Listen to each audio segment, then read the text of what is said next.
Parce que je pense que la question des émotions est si centrale au traitement visuel que je voudrais partager avec vous quelques études qui ont été publiées il y a quelques mois seulement dans le journal Scientific Reports, qui est l'un des journaux de Nature. Et si je peux voir la première diapo, s'il vous plaît.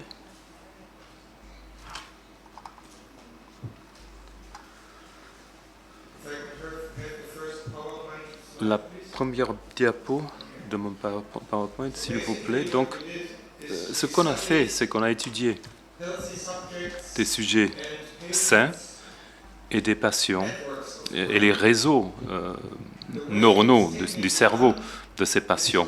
Et techniquement, on a enregistré l'électroencéphalogramme de la tête. Donc on enregistre l'activité électrophysiologique avec une multitude d'électrodes. Et techniquement, on compare les ondes, la similitude entre les ondes, entre deux électrodes, et entre paires de 64 électrodes. Donc ensuite, on dispose d'une cartographie du réseau du cerveau humain. Et on s'est intéressé particulièrement à l'espace dans le cerveau pour savoir à quel point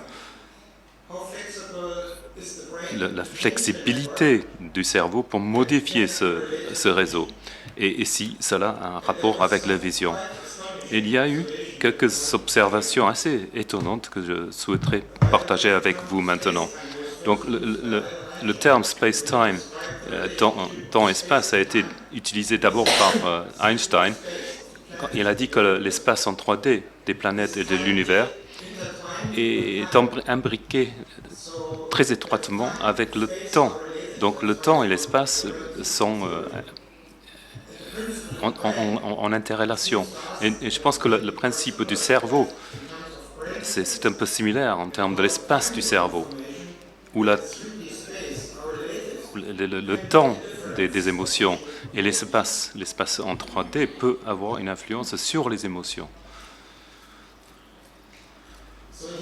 Ici, on voit deux enregistrements typiques de deux électrodes. Et la question qui a été posée était de savoir si la région frontale du cerveau, le cortex frontal et le cortex occipital, de savoir comment ils sont reliés. Et si ça marche comme ça, est-ce qu'on voit s'il y a une interconnexion ou pas? Mais s'il y a cette forme-là d'onde, on pourrait dire qu'il y a une connexion, car il y a une forme similaire. Il y a peut-être un petit retard, où il peut y avoir une synchronie. Donc on peut dire que fonctionnellement, ils sont interconnectés. C'est un peu comme l'Internet. Ça ne veut pas dire anatomiquement, sur le plan anatomique, parce qu'il peut y avoir plusieurs étapes, mais ce n'est pas ça qu'on regarde. On a regardé les connexions fonctionnelles. Donc avec ce genre d'analyse et avec un ingénieur en informatique a travaillé dessus pour élaborer cette analyse, et on a trouvé que il y a certaines parties du cerveau. Ici, on voit le cortex occipital derrière. Et on a trouvé qu'il y a une structure de base du cerveau où les centres les plus importants sont au milieu du cerveau, où se trouve le système limbique, c'est-à-dire la partie émotionnelle du cerveau. C'est là où toutes les informations se rencontrent. C'est un peu comme le serveur de votre connexion Internet. C'est là où tout se retrouve et tout est redisséminé après. Et les points les plus importants se trouvent ici, au centre du cerveau. Et dans la vidéo suivante, je veux vous montrer la vitesse à laquelle ces réseaux fonctionnels peuvent évoluer. Si on peut regarder la vidéo maintenant, ce que je vais vous montrer, c'est la réponse du réseau suite à une présentation spot visuelle. Donc c'est une lumière qui s'éteint, qui s'allume et qui s'éteint pour quelques centaines de millisecondes. Et on regarde la manière dont se comporte le cerveau par rapport à ce stimuli. Donc, pendant qu'ils mettent ça en place sur le plan technique, regardez la taille de ces points. Ce sont des noyaux, comme des serveurs qui contrôlent le traitement de l'information. Et ils deviennent de plus en plus petits dans le temps. Et là, ça commence à fonctionner et il faut répéter la vidéo maintenant. Revenons vers le départ et vous voyez que le point s'allume. Et regardez ce qui se passe au sein du réseau, la vitesse à laquelle ça évolue. Est-ce que vous pouvez ralentir votre ordinateur? Il est très rapide. Donc tout se passe dans une seconde. Donc vous voyez la vitesse à laquelle ça change. Donc c'est pas un signal stable, mais ça change, ça évolue. Donc là, ça marche. Vous voyez les millisecondes en bas à droite, et vous voyez la zone centrale du cerveau est connectée aux régions périphériques très très rapidement. C'est un peu comme une toile d'araignée. Donc tout votre cerveau, tous les cerveaux fonctionnent comme ça, un peu comme si vous aviez une araignée dans la tête. Et ce qui est surprenant, quid du cortex visuel par rapport à ces tâches? Il n'est pas impliqué du tout. Donc j'étais choqué, car je m'attendais à ce qu'il y ait au moins une connexion temporaire, provisoire, avec le cortex visuel. Mais apparemment, ce n'est pas vraiment le cas. Les régions centrales émotionnelles du cerveau s'occupent des actions consécutives, bouger le petit doigt ou quelque chose comme ça. Donc ça, c'était quelque chose que je trouvais étonnante, car avec une vitesse de quelques millisecondes, les réseaux du cerveau peuvent évoluer. Et lorsque vous tracez cela pour différentes personnes, différents sujets, vous voyez qu'il y a une forme régulière d'activation et de désactivation. Et la manière dont ces noyaux s'organisent dans le temps correspond à ce qu'on appelle les potentiels visuels, excusez-moi, qui sont là qui existent depuis des décennies. Avant le stimulus, avant le stade de perception sensuelle, l'interprétation cognitive, de savoir ce que c'est, ce que je vois. Oui, c'est le bouton sur lequel il faut appuyer. Et ensuite arrive l'exécution, le fait de pousser le bouton poussoir, le mouvement des muscles, et puis le temps d'exécution et un temps de prise de conscience. Donc il y a une forme de régularité, à la fois en temps et en espace. Et la réussite de cette fonction va dépendre sur la temporisation et la localisation de ces informations dans cet espace de temps si réduit.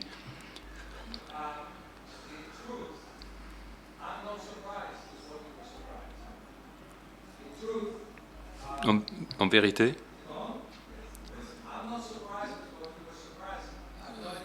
je ne suis pas surpris de ton étonnement. Il ne parle pas dans le micro, donc...